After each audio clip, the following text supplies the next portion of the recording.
Ұлттық арнаның тікелей эфирін тамашалап отырған біздің көрермендерге қайырлы таң тілей отырып, біз ақпараттар легін жалғастырамыз.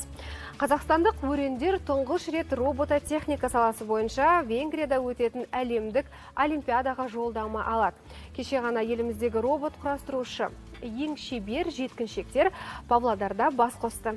Қаладағы Назарбаев зияткерлік мектебінде World Robot Olympiad деген атпен республикалық жарыс өтті.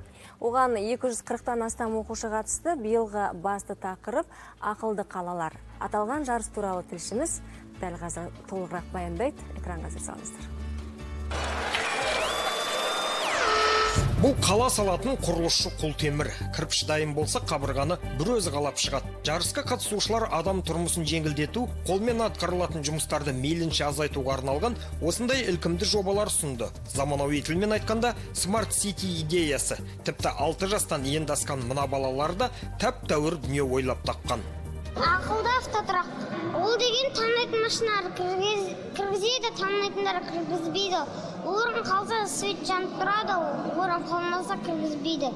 Қыстан мотор қатып қалмау үшін астында ыссы жіберетін вентилятор бар, қойдық.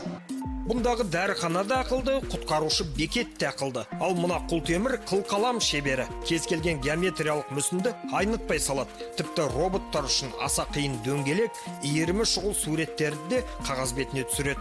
В будущем он будет обучать математике.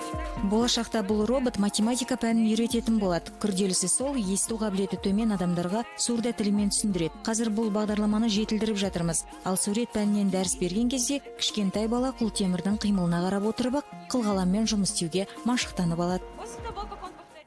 Робототехника бойынша ұлттық чемпионат еліміздің астанасы Нұр-Сұлтан қаласында 2014 жылдан бастап өтіп келеді. Биыл алғаш рет аймақта ұйымдастырылды. Себебі Құлтемір құрастыру қала балалары үшін ғана емес, ауыл балаларына да қызықты.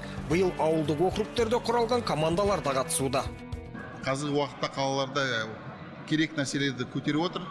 Бұл өрт жөнінде, мысалы, терактарға қарсы, медицина жөнінде, сондай сияқты қызықты бұлай қалаға керек нәрселерді көтеріп отыр.